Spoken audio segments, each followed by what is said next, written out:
Hello everyone, and welcome to Radical Thinker, the place where we challenge Western media narratives and perspectives. Today it's Friday, 17th of April 2026, and we are entering day 49 of the American and Israeli imposed war on the Islamic Republic of Iran. Finally, we seem to have a ceasefire between Israel and Lebanon. Yesterday evening, President Trump announced a 10-day ceasefire in Lebanon, which began at 00 local time. Trump also is inviting Lebanese President Joseph Aoun and Israeli Prime Minister Benjamin Netanyahu to come to the White House in the following days. So we were somehow expecting certain developments because we have seen in the past days a lot of backdoor diplomacy. We saw the visit of the Chief of Staff of the Pakistani Army, Mr. Field Marshal Amir Monir, coming to Tehran. And also we saw various declarations from Iranian officials, from the Speaker of Parliament, Mr. Kalibaf, from the Foreign Minister, Mr. Araghchi, that they are pushing the Americans to force the Israelis to enter in a ceasefire with Hezbollah in the southern part of Lebanon. And yes, we are seeing the first hour of this 10-day ceasefire. Once again, this is not a peace agreement. People should not be over content with it. This is just a ceasefire for 10 days. How it will develop, if it will be extended, how things are going to go is not yet clear because, as I said, there is a lot of backdoor negotiations taking place between the Americans and the Iranians through their Pakistani mediators, and we don't have a clear image of what is being discussed. We are not taking at face value the declarations of Donald Trump, who is saying these days that Iran is giving everything to the Americans, that they even are considering giving the stockpile of enriched uranium, that they are agreeing not to develop nuclear weapons, which is complete horseshit because the Iranians never wanted to develop nuclear weapons, and this is a well-documented fact. Even the CIA and all the major American intelligence agencies have studied this matter, and their reports are crystal clear that the Iranian side doesn't intend to develop nuclear weapons, or at least that they were not intending to develop nuclear weapons until the war that started in February. Now, I don't know exactly how the Iranians are positioning themselves, especially with the new leadership regarding this nuclear weapons matter, but Donald Trump keeps pushing. He wants the enriched uranium stockpile to leave Iran and come to the USA. He's talking loudly, and he started even to somehow to have sweet words regarding the Iranian side. He says that Iran has great fighters and that they are a great nation. So his tone is changing. This, of course, because, as I said, there is a lot of backdoor negotiation, and the first step in this negotiation process has been taken by forcing the Israelis to adhere to a ceasefire in Lebanon. But the problem is how Israel will keep this ceasefire, because according to Israeli media, they want to return to the post-2024 situation. So this means even if there is a ceasefire in Lebanon, they are going to continue to hit certain Hezbollah weapons caches, or I don't know, weapons factories, warehouses, and key strategic points. And also, even during the ceasefire, I'm sure that the Israelis will try to assassinate Hezbollah fighters and commanders if they manage to localize them. So if this is going to be the way forward, then it's problematic for Hezbollah, because it means that they didn't achieve too much by entering this war, which they have been fighting very bravely for around 1 month.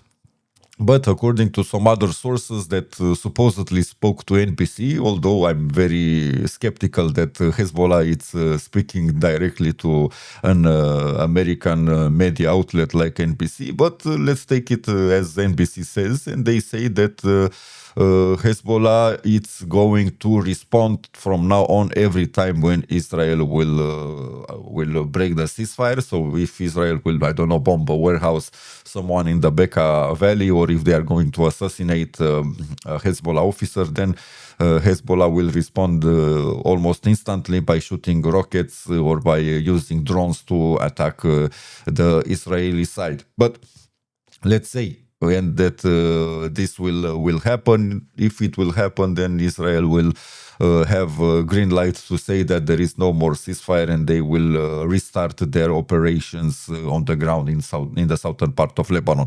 So although we have a very early ceasefire, it's very hard to tell how it will develop and how long lasting it will be, because Israel still it's very keen on continuing this conflict, although they don't have the capability, it seems, to destroy Hezbollah and to disarm it as they wanted. They are using the other channel, the so-called diplomatic channel, to use Donald Trump and this type of political schemes to bring the leadership in Beirut, that puppet government, to direct negotiations with Israel, knowing that this fact will fuel a lot of tensions inside Lebanon. And if this will happen, there will be a lot of conflicts happening between the sects, and even there is a prospect for civil war. Lebanon is a very poor country, and there are a lot of opinions regarding the role of Hezbollah, regarding the policy towards Israel and the Americans. So there is a lot of fire, and Israel is very keen on setting more fuel on the fire if this would provide them with a civil war in Lebanon. But for now, Hezbollah has been playing it smart. They know how to escalate, when not to escalate, and how to keep a relative state of peace inside Lebanon when it comes to the other political parties, and even when it's dealing directly with the puppet government in Beirut. But their supporter base, the Shias of Lebanon, probably are not content with the reactions and the public statements coming from President Aoun, and those statements coming from Prime Minister Nawaf Salam.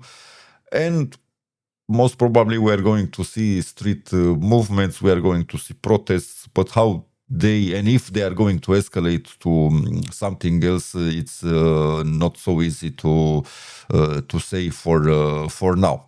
Regarding the naval blockade, because we also have a naval blockade, it seems, in the Strait of Hormuz, things are not as black and white as the Americans want to make them look. It seems that a couple of ships, if not more ships, are crossing and have been crossing for the past day the Strait of Hormuz. According to the American outlet Bloomberg, 2 Iranian-linked ships have entered the Persian Gulf through the Strait of Hormuz yesterday. Also, we have seen a supertanker Hangzhou Chinese who crossed the strait. The GE Summer LNG tanker passed between Laraka and Keshm and is now in the Persian Gulf.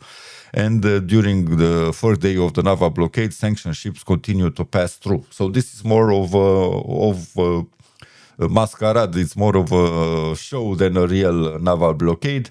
It seems that various oil tankers and various ships are crossing the strait, all of them only with the approval of the Iranian side. And it seems that the Americans are playing a game. This is a face-saving game for Donald Trump. It's more of a public show than it is a real naval blockade. And if we are talking about straits, we also have the Bab el-Mandeb Strait. We have a declaration provided to the Iranian Fars news agency from an anonymous commander in the Axis of Resistance. He says, we kindly say that from tomorrow noon, anyone intending to pass through the Bab el-Mandeb Strait must be more cautious of their 6 directions than ever before. So it seems that we are going to see another area opening in this conflict, and probably the Yemenis, the Ansarullah, are going to impose some sort of a naval blockade in the Bab el-Mandeb Strait. This will be interesting to see how things are going to unfold. And if this happens, it's clear that it's another card played very well by the Iranians. They are going to put more pressure on the Americans and on the West, on the West, in order to gain more concessions during the negotiation process. This is why they are probably going to allow the Ansarullah to close or to change some factors related to the Bab el-Mandeb Strait. In the following days, we are going to see how this is going to happen and how serious and damaging is going to be for international shipping and for the international oil market. Yesterday also Trump was bragging that the price of the oil is going down, which is of course ridiculous, because yesterday exactly the price of the crude oil was going up, and this guy in the White House, this president of the United States, continues to lie about it every day, and he lives in a parallel reality. The Brent crude was over 4% yesterday, and it was trading at over $100 per barrel at the time when as I was saying, President Donald Trump was bragging about controlling oil prices and about winning on every front. This is for today. This is my short update for today. There is not much to talk about. I'm not going to repeat every crazy statement that Donald Trump is making from one day to another, unless it's funny. I really like to pick up his funny declarations, but when he's continuing to repeat the same bullshit statements regarding Italy, it gets boring. I think it gets really boring and annoying also for the average Americans and for the MAGA base. Even for them, things are starting to get boring and annoying. So Donald Trump should really shift a little bit and become more creative. Until tomorrow, I am wishing you all the best. If you have certain topics that you would like me to discuss, that you would want me to comment on, please write me in the comment section. Until tomorrow, I'm wishing you all the best and have a great day.